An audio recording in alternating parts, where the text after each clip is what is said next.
Today, the focus is how to use Selenium for verifications on a browser-based application.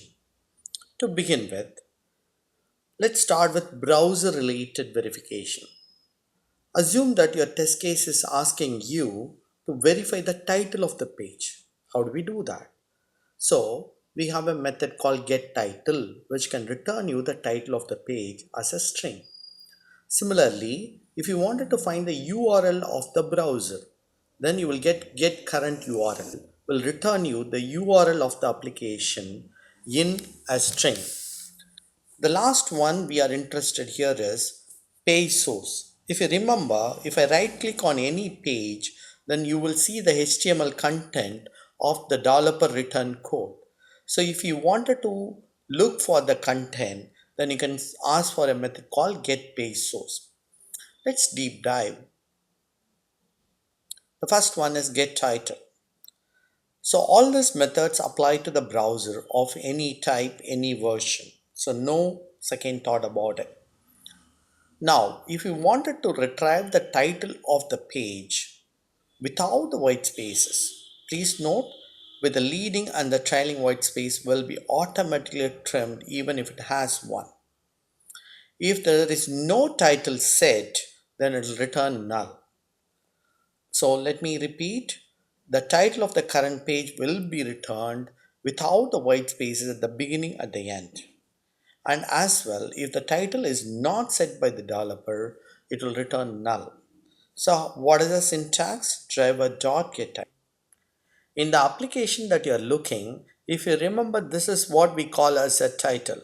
The title here says TestLeaf Selenium Playground. Let's go and take a look. So you have to look by something called title as the tag. If the title tag gives you a content, it returns you during the execution at runtime. So let's go and run this program. Once you are supposed to get the title.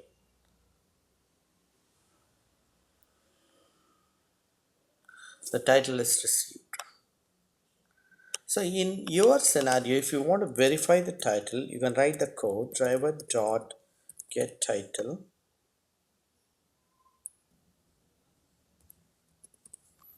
Driver.getTitle.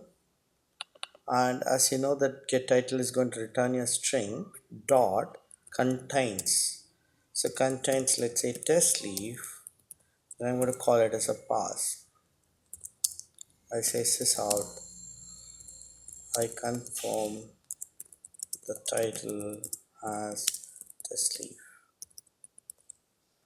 So you can write else sys out. The title does not have the word TestLeaf. So is that clear? Let's confirm at once.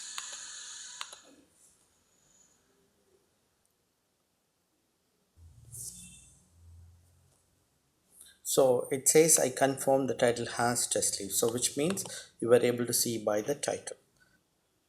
Let's go to the next method. Get current URL. So it gets the current URL from the browser that is active. So what does it return? It returns again a string. The URL is supposed to be, this is the URL that we are talking about. Let's see how do we get this URL at runtime. Okay, we got it. So let's go and run this code. Okay, title is printed. The URL is also printed. The URL has the complete absolute URL. Get page source. At times, you wanted to confirm if the page has some information that you are interested about. The page source code is retrieved from the last loaded page. So, interestingly, the page source code is coming from the entire document object model, and please note that it will not format. But if you see a HTML page, you know that it is always well formatted. But whereas when you retrieve as a string, it is not going to be formatted. Application like this, if I right click and inspect, and here is where all this content, whatever you are seeing here, is what called document object model. Let's see how do we write this, right?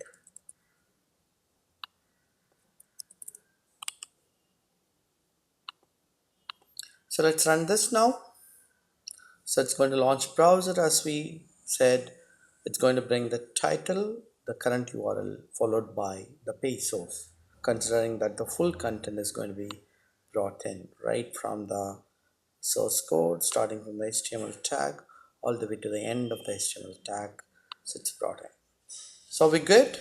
So we learned the three different methods where we wanted to use for verification of title or URL or page source. Okay, let's move on to web element verification. In the web element verification, we have got multiple methods. We'll start with the first three. Get attribute. If you wanted to verify a particular element attribute, for example, you wanted to verify the entered text in a input field, or you wanted to confirm where does the link takes you when you click on it. In those scenarios, you use get attribute. Get CSS value is all about verifying the color codes, the font size, the look and feel about the UI element. Interestingly, the get text is the one of the most used method which help you to understand what is the text of that particular element. So let's go and try in detail. As I said, get attribute gets the value of the attribute. Attribute is part of the tag system. So let's take an example. Div is the tag, ID is an attribute. Similarly, if you go inside this text, if you wanted to verify this text correctly entered or not, you see that this is available under the attribute called value. So get attribute of value for this element can return the right text entered. So with that said, we can use get attribute for verification of entered text. Let's take another example. I wanted to find out if I click on this link, where will it take me to? So if you see, this will take me to the button.html on a relative path. So how does we know the URL without clicking on this link is using get attribute of href. So let's try clicking. If you see, this is going to take you to the button.html. So with that said, we were able to find out the information using get attribute method. And if the get attribute method does not have the attribute that we are interested at, then it returns null. So let's take an example right now. So we were able to go to that particular web page as usual and go to the element of interest and the get attribute of the value. That is how we do it. So let's confirm what is the attribute we got. Get attribute of value is going to return TestLeaf. Let's confirm this.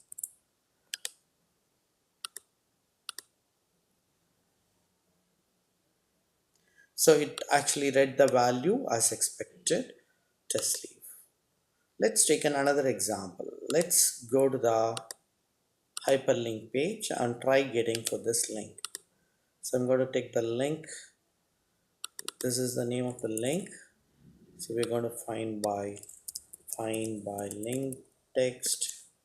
Our name of the link text is this. But whereas the attribute is not value, this time I want the href. So let's go and get the href. And same time the URL is different. So let's copy this URL and place it here. So let's confirm we were able to get the complete URL. So if we click, we get this URL. Let's confirm if we're able to print it without we clicking on the link.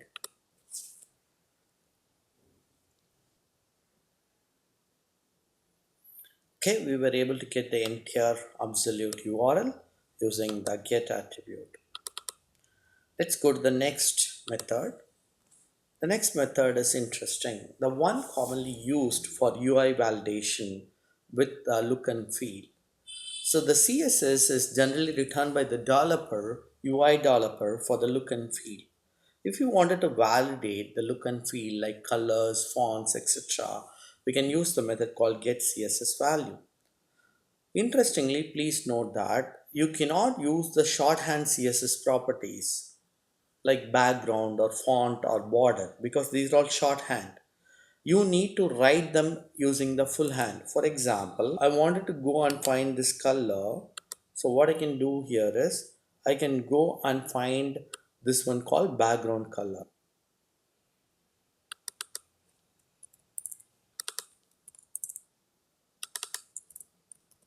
So in this scenario, we were able to go and find the element ID color, looking for the CSS color, background color.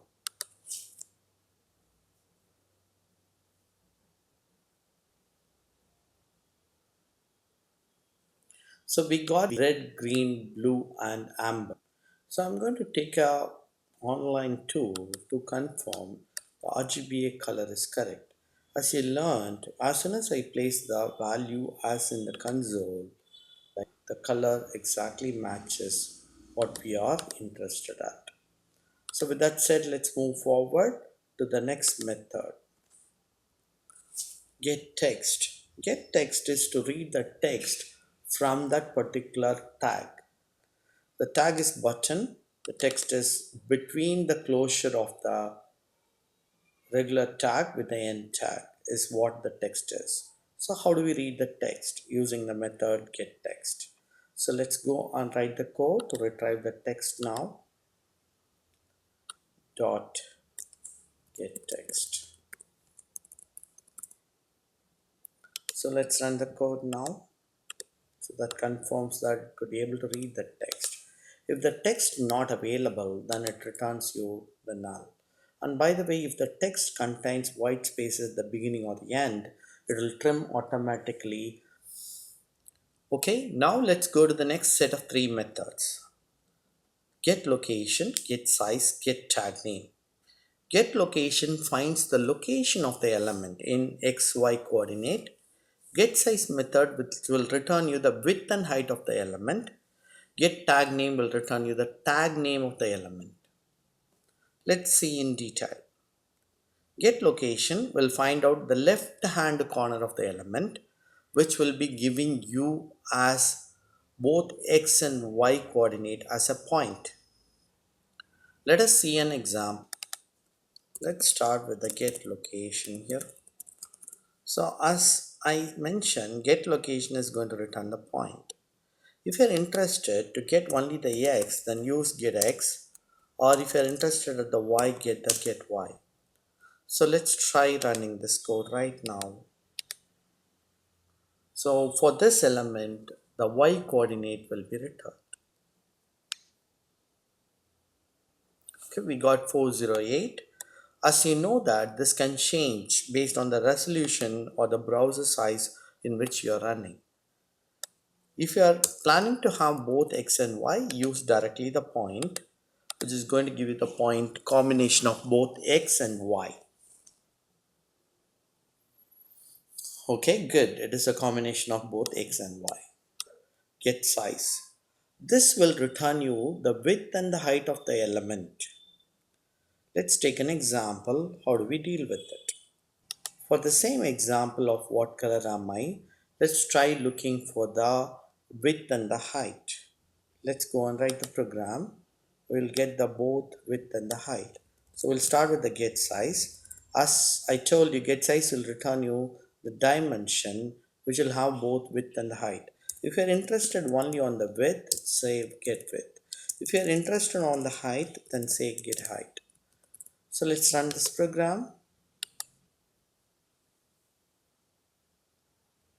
So we got the height of this particular element. This height is not going to change even if the resolution changes. So let's run both with the width and the height, which will be returning the dimension. Okay, let's go to the next one, which is get tag name to find out the tag name of the element. So let's take an example to find on the same element what is the tag name. As we learned before, the tag name is button. Let's confirm whether we get the tag name as button. Let's go and write the program get tag name. The get tag name is going to return you the string, which will be the tag name, which will be button in this case.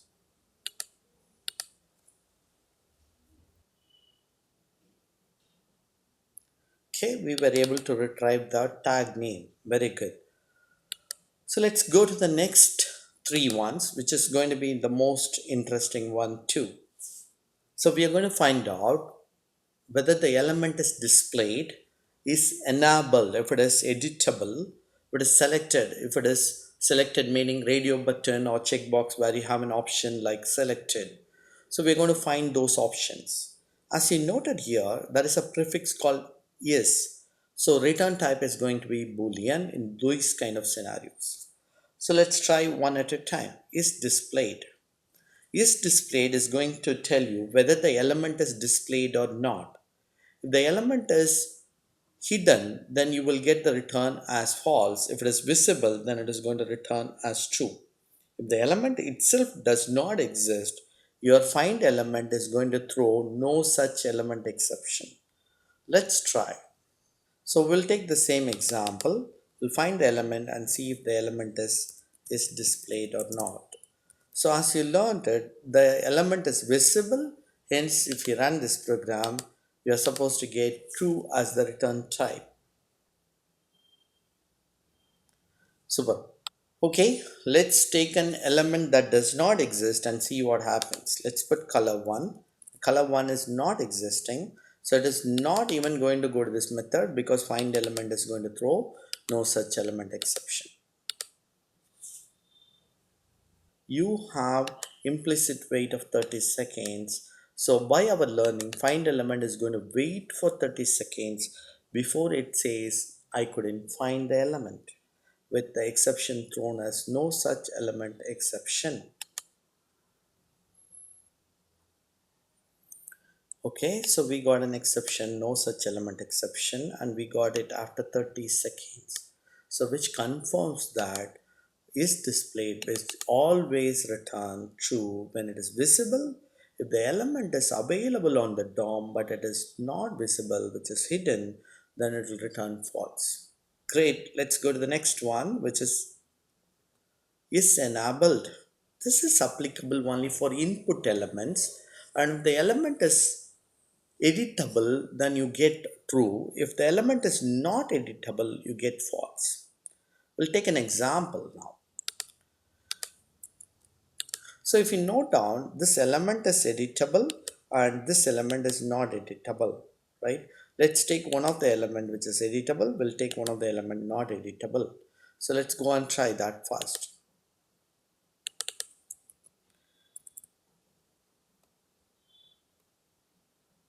Let's take an example of an editable element.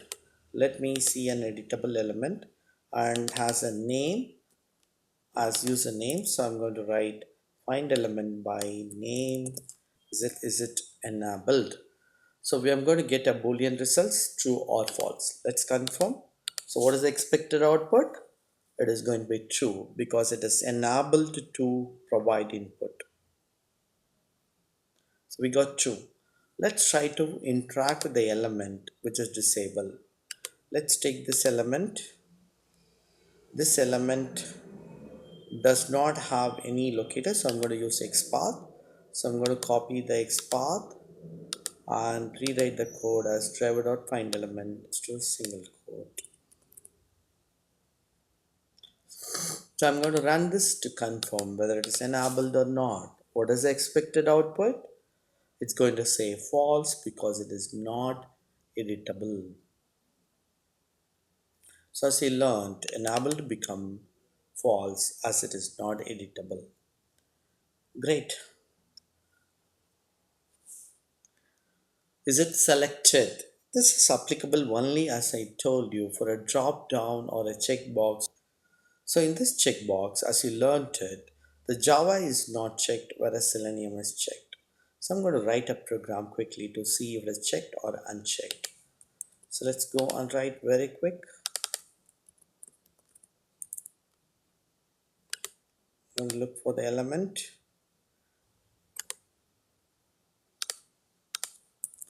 So let's go and write an XPath element. The method is selected. So that's going to say whether it is selected or not. Let's go and run it. Is it checked or unchecked? Take a look. It's unchecked or unchecked. It is unchecked, hence it's going to say false. What is the expected result? So you got false, which means the checkbox is not checked. Let's take another example. Let's try taking this particular checkbox. So I'm going to go and right click, copy XPath. I'm going to take this particular XPath. So let's see what happens to the is selected method. So now it should say it is checked true, right?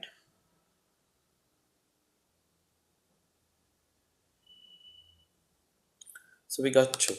So we learned all the 9 methods of the web element. Let's quickly recap all the methods. We've got 3 methods to get the title, current URL and page source. Then we started learning the web element method. Get attribute, get CSS value, get text. Attribute gets the attribute of the tag. CSS is to find the style information. Get text returns the text information on the tag. Went on to learn the element location, size, and the tag name in the following.